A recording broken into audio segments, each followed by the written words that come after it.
ముఖ్య పాత్ర పోషించినటువంటి మా గురువు గారు సంకినేని వెంకన్న సార్ గారిని తన అమూల్యమైనటువంటి సందేశాన్ని ఇవ్వాల్సిందిగా కోరుతుంది.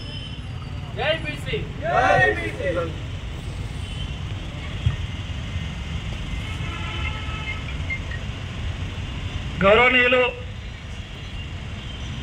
ఈ దీక్షా శిబిరానికి ఇన్ఛార్జిగా ఉన్న మా Kakatiya university EC member doctor Chirra Raju assistant professor గారు మరియు విద్యార్థి సంఘాల జేఏసీ చైర్మన్గా ఉండి అనేక సంవత్సరాలుగా ఈ బీసీ ఉద్యమాన్ని ముందుకు తీసుకుపోతున్న మా విద్యార్థి నాగరాజు గారు, అదే క్రమంలో ఇక్కడికి వచ్చిన బీసీ మరియు ఎస్సీ ఎస్టీ ఉద్యమ నాయకులందరికీ పేరు పేరున సామాజిక ఉద్యమ నమస్కారాలు తెలియజేస్తా ఉన్నాం.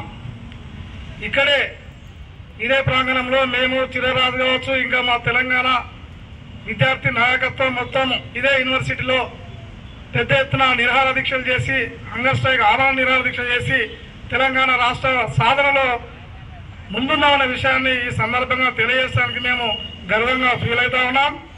అదేవిధంగా తెలంగాణ ఉద్యమం ఏ విధంగా అయితే ఉవ్వెత్తున వచ్చిందో, తెలంగాణ ఉద్యమం ఆంధ్ర వాళ్ళు ఈ ప్రాంతం వాళ్ళను నీళ్లు నిధులు నియామకాల పేరు మీద రాజకీయ హక్కుల పోరాటం, రాజకీయ హక్కుల పేరు మీద దోపిడీ చేస్తారనే ఉద్దేశంతో తెలంగాణ ఉద్యమం ఉవ్వెత్తున వచ్చింది. అది విద్యార్థి నాయకత్వంతో వచ్చి ఆ తర్వాత తెలంగాణ రాష్ట్రాన్ని సాధించుకున్న చరిత్ర ఈ రాష్ట్రంలో ఉన్నది. అదే క్రమంలో ఆంధ్ర వాళ్ళు ఈ రాష్ట్రాన్ని దోపిడీ చేస్తారని ఉద్యమం వచ్చింది కదా, ఆంధ్ర వాళ్ళు రాజకీయంగా మనల్ని అణచివేస్తారని ఉద్యమం వచ్చింది కదా, ఆంధ్ర వాళ్ళు ఉద్యోగ రంగాలలో మనల్ని మొత్తం దోపిడీ చేస్తారని ఉద్యమం వచ్చింది కదా. ఆంధ్ర వాళ్ళే కాదు, ఈ ఊళ్ళో ఉన్న, ఈ పట్టణంలో ఉన్న, ఈ ప్రాంతంలో ఉన్న వీళ్ళ రెడ్డి దొరలే ఈ బీసీ వాళ్లకు రాజకీయ అవకాశాలు, ఉద్యోగ అవకాశాలు రాకుండా దోపిడీ చేస్తారన్న విషయాన్ని మనము గమనించి పెద్ద ఎత్తున ఉద్యమానికి పురుగొల్పాల్సిన అవసరం ఉన్నదని ఈ సందర్భంగా నేను తెలియజేస్తా ఉన్నా. అదే క్రమంలో తెలంగాణ ఉద్యమం ఏ విధంగా అయితే వచ్చిందో ఇక్కడ నిరాహార దీక్ష చేసే సమయంలో మేము కూడా నిరాహార దీక్షలో ఆమరణ దీక్షలో ఒక భాగస్వామిగా ఉన్నా. నేను ఆ రోజు ఇక్కడ ఆమరణ నిరాహార దీక్ష చేస్తా ఉన్నా. అప్పుడు ఒక సమ్మక్క సారక్క జాతర జరిగినట్టు తెలంగాణ ఉన్న సంపన్న వర్గాల ప్రజలందరూ ఈ దీక్షా శిబిరాన్ని విజిట్ చేసిన సందర్భం ఉన్నది. ఆ క్రమంలోనే ఇప్పుడు కూడా బీసీ ఉద్యమాన్ని కాళేశ్వరం ఒక మాట చెప్పారు. కాళేశ్వరం ఏం చెప్పారు? త్యాగం చేయకుండా ఉద్యమాలను నిర్మించలేం, ఉద్యమాలను నిర్మించలేకుండా హక్కులు సాధించుకోలేమని కాళేశ్వరం గారు చెప్పడం జరిగింది.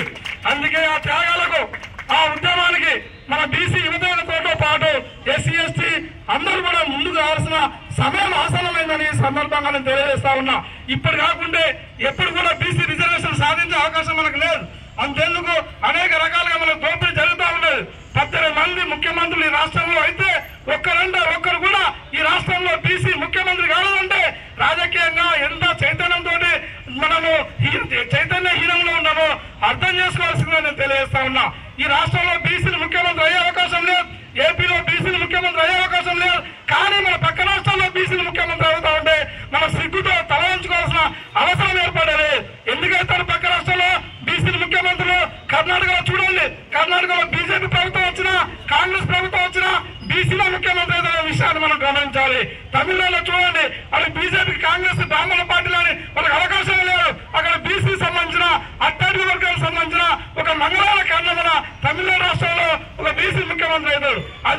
అదే బ్రాహ్మణులు ఆధిపత్యమైన బీహార్ లో చూడండి, బీహార్ లో అయితే తేజస్వి ముఖ్యమంత్రి అయ్యే అవకాశం ఉన్నది, నితిన్ కుమార్ ముఖ్యమంత్రి అయ్యే అవకాశం ఉన్నది. అది అక్కడ బీసీలో ముఖ్యమంత్రి అయ్యే అవకాశం ఉన్నది.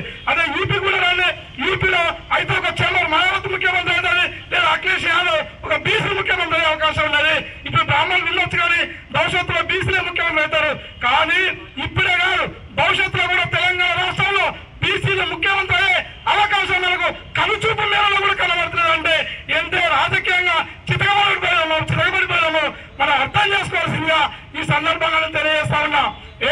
అసెంబ్లీలో 119 ఎమ్మెల్యే స్థానాలు ఉంటే బీసీలకు ఎన్ని రావాలి? మన వాటా ప్రకారం 55, 56 బీసీ శాతం అనుకుంటే 60 రావాలి కదా ఎమ్మెల్యేలు. 60 వచ్చినా మరి పోయిన టీఆర్ఎస్ ఉన్నప్పుడు 23 మంది ఎమ్మెల్యేలు ఉంటే ఇప్పుడు కాంగ్రెస్ ప్రభుత్వం వచ్చినాక కేవలం 19 మంది ఎమ్మెల్యేలు ఉన్నామంటే ఏ రకంగా రాజకీయంగా అణిచివేత గురవుతామో మన బీసీ సమాజం అర్థం చేసుకోవాల్సిందని ఈ సందర్భంగా బీసీ విద్యార్థులకు ముఖ్యంగా ఉద్యమంలో భాగస్వామ్యం, ఉద్యమంలో కేంద్ర భూమిగా పోషించే విద్యార్థి నాయకత్వానికి విద్యార్థులకు అందరికీ ఈ సందర్భంగా సందర్భంగా తెలియజేస్తా ఉన్నా. ఒక ఎమ్మెల్యేలే కాదు, మంత్రుల విషయానికి వస్తే మంత్రులు మన సగం మంత్రులు రావాలి, కానీ 3 మంత్రి పదవులే ఈ రోజు ఉన్నాయి. ఎమ్మెల్సీలు 40 ఉంటాయి రాష్ట్రంలో, ఎమ్మెల్సీలు 20 ఎమ్మెల్సీలు రావాలి, కానీ ఉన్నాయంటే బీసీలకు 11 ఎమ్మెల్సీలు ఉన్నాయి. ఈ రకంగా రాజకీయంగా అన్ని రకాలుగా బీసీ వాళ్ళని అణిచివేస్తా ఉన్నారు. అదే కాదు, ఈ రాష్ట్రంలో ప్రధానమైన పొలిటికల్ పార్టీలు ఉంటాయి. పొలిటికల్ పార్టీల నాయకత్వం మొత్తం అగ్రకులాల చేతులు ఇప్పుడు బందీ అయిపోయింది. బీజేపీ రెడ్డల చేతిలో, కాంగ్రెస్ రెడ్డల చేతిలో, వేరే వైఎస్ఆర్సీపీ రెడ్డల చేతిలో, టీఆర్ఎస్ చూస్తే వెలువల చేతిలో, అంటే అగ్రకులాలు మొత్తం ఈ రాష్ట్రంలో లీడింగ్ చేసే పొలిటికల్ పార్టీలను వాళ్ళే లీడ్ చేస్తారు. కాబట్టి బీసీ రిజర్వేషన్ ఇస్తామని, బీసీ రిజర్వేషన్ కోసం మేము సపోర్ట్ చేస్తామని మీదికే యాక్షన్ చేస్తున్నారు తప్ప వాళ్ళు సాటిస్ఫాక్షన్ గా అండలేనన్న విషయాన్ని కూడా మనం, ఆ కుట్రను దాగులో విషయాన్ని కూడా కుట్రను మనం గమనించాల్సిందని తెలియజేస్తా ఉన్నా. రేపు తీరా పార్లమెంట్ లో బిల్లు వచ్చేసరికి ఈ పొలిటికల్ పార్టీలు ఏవైతే అగ్రకులాల నాయకత్వంలో ఉన్నాయో పొలిటికల్ పార్టీలు, అవి బీసీ పార్లమెంట్ లో చట్టంకి అది సపోర్ట్ చేసే పరిస్థితి కూడా లేదు. వాళ్ళు బయటికి ఎక్కడ బీసీ ఓట్లు పోతాయని, ఎక్కడ బీసీలు ఉన్నాను ఓట్లు లేకుండా మా పార్టీలను వెనుకకి నెట్టేస్తామని పేరుకే వాళ్ళు సపోర్ట్ చేస్తున్న ప్రయత్నం చేస్తారు తప్ప వాళ్ళకు మానసికంగా, వాళ్ళకు సంపూర్ణంగా ఈ బీసీ సంబంధాన్ని సపోర్ట్ చేయాలనే ఉద్దేశం లేదన్న విషయాన్ని మనం గమనించాలి. అందుకే బీసీ మిత్రులారా, మేము మా ఎంఆర్పీఎస్ పరంగా మల్లకృష్ణమాల గారు మొన్ననే చెప్పడం జరిగింది. ఏమని చెప్పిన మల్లకృష్ణమాల గారు, మేము మీకు సపోర్ట్ చేయం, మీ ఉద్యమంలో భాగస్వామ్యం అని చెప్పిండు. భాగస్వామ్యం గారు సపోర్ట్ చేయరు, ఇక్కడ భాగస్వామ్యం గారు సపోర్ట్ చేయాలనే విషయాన్ని మనం గమనించాలి. మేము మీతోటి సరాసరిగా ఉద్యమంలో భాగస్వామ్యం అవుతాం, ధర్నాలో పాల్గొంటాం, దీక్షలో పాల్గొంటాం, అన్ని కార్యక్రమంలో పాల్గొంటాం తప్ప మేము సపోర్ట్ కాదు, భాగస్వామ్యం అని చెప్పిన విషయాన్ని మీరు అర్థం చేసుకోవాల్సిందిగా మేము తెలియజేస్తా ఉన్నా. మనం అడిగేది ఎవరి వాతావరణాలు అగ్రకులాలకు ఇచ్చింది కదా రాజ్యాంగ సవరణ ద్వారా 10% జనాభా లేని వాళ్ళకి 10% రిజర్వేషన్ ఇచ్చారు కదా. మరి బీసీలు ఈ రోజు 56%, 60% జనాభా ఉంటే మరి మీరు ఎందుకు ఇవ్వరో దాన్ని ఎందుకు మీరు బిల్లు పెట్టడానికి ప్రయత్నం చేస్తలేరు? మీ అగ్రకుల పొలిటికల్ పార్టీలని ఆలోచించాల్సిందిగా ఈ సందర్భంగా తెలియజేస్తా ఉన్నా. దీనికి అంతటి కారణం రాజకీయంగా మన బీసీ మిత్రులు రాజకీయంగా చైతన్యం కాకపోవడమే కారణం అనే విషయాన్ని మనం గమనించాలి. రాజకీయంగా చైతన్యం అయితే, అందుకే డాక్టర్ బాబాసాహెబ్ అంబేద్కర్ ఏం చెప్పిన భారత రాజ్యాంగం రాసినప్పుడు సీక్రెట్ ఓటక్కు మీకు ఇస్తున్నా, మీ సీక్రెట్ ఓటక్ తోటి మీ ఇష్టంలో నాయకుడికి ఓటేసుకోండి, మీ నాయకుడికి మీరు ఓటేసుకోమని doctor Babasaheb Ambedkar secret vote కల్పించిండు. అంటే సీక్రెట్ ఓటు అర్థమైంది, మన చాటుకు పోయి తెరచాటుకు పోయి మనకి ఇష్టమైన నాయకుడు, మన వర్గానికి సంబంధించిన నాయకుడు, మన కులానికి సంబంధించిన నాయకుడికి ఓట్లేసుకోవాలి. కానీ దొరలకు భయపడి, రేట్లకు భయపడి, వాళ్ళ డబ్బులకు తీసుకొని, వాళ్ళ కులానికి భయపడి ఈ రోజు మన నాయకుడిలో కూడా మన వాళ్ళు పొలిటికల్ పార్టీలు పెట్టినా కూడా అగ్రకులాల పొలిటికల్ పార్టీలుగా ఈ రోజు ఓట్లేసి మనం అచేతన స్థితిలో ఉన్నామంటే ఇది మన రాజకీయ చైతన్యం కాదు. మన రాజకీయంగా చైతన్యమే రాజ్యాధికారాలు ఛేదించినప్పుడే బీసీ రిజర్వేషన్ వారెంట్ ఇచ్చాడు. బీసీ రిజర్వేషన్ కోసం పొలిటికల్ పార్టీలు మనమే పోతున్నాడు. మనమే ఒక బీసీ రాజకీయ వేదికగా పొలిటికల్ పార్టీలు స్థాపించుకొని ఆ బీసీ రాజకీయ వేదిక రాజ్యాధికారం తీసుకొచ్చుకొని ఈ స్టేట్ రాజ్యాధికారమే దేశవ్యాప్తంగా బీసీ పొలిటికల్ పార్టీ తోటి రాజ్యాధికారం కొనబట్టి మనకు అగ్రకులాల చేతిలో ఉన్న పొలిటికల్ పార్టీలు మొన్న ఏ విధంగా అయితే అగ్రకులాలకు 10% రిజర్వేషన్ చేయించుకున్నాయో ఇక్కడ బీసీ మొత్తం అన్ని రాష్ట్రాల్లో, ఈ తెలంగాణ రాష్ట్రాన్ని రోల్ మోడల్ గా తీసుకొని అన్ని రాష్ట్రాల్లో బీసీ పొలిటికల్ పార్టీని ఒక రాజ్యాధికార వేదికగా తయారు చేసి మన చట్టాన్ని మనమే చేసుకోవాల్సిందిగా ఈ సందర్భంగా తెలియజేస్తూ, ఈ ఉద్యమం తెలంగాణ ఉద్యమం గొప్ప ఉద్యమం. ఈ ఉద్యమం సెంటిమెంట్ తోటి కింది స్థాయిలో అర్థం కావట్లేదు, ఇంకా బీసీ జనాభాకు అర్థం కావట్లేదు. ఇంకా ఎవరో ఆంధ్రవాడు దోచుకపోయినాం, ఆంధ్రవాడు కాదు, మన ఊరి ద్వారా మన పొలిటికల్ అవకాశాలను దోచుకుంటా ఉండు. మన ఊరి ద్వారా మన దగ్గర ఉన్న రాజకీయ, సామాజిక, ఆర్థిక అవకాశాలను దోచేసుకుంటా ఉన్నాడు.